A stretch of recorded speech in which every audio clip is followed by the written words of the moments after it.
No quiere decir que tengamos una situación de extrema gravedad o preocupación con este asunto. Los datos no dicen eso. El Principado mantiene activado el nivel 0 o preventivo, el protocolo para episodios de contaminación del aire. Y se mantienen los problemas de contaminación 9 días después de que el Principado activase el protocolo para estas situaciones en zonas del centro de Asturias. En el limonero de Julia la contaminación apaga el amarillo de sus limones. Visible también en su coche. Esto lo tengo yo en los pulmones. Y aquí vivimos, y aquí nos van a matar. Esto lo estamos respirando.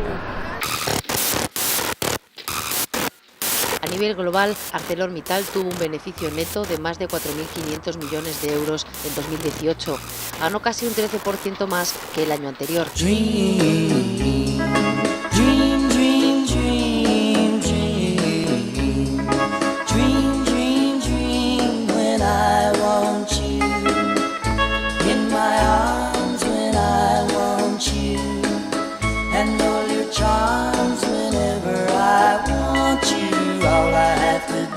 Atiendan a la información que transmite la red oficial, que es la única fiable, segura y rigurosa.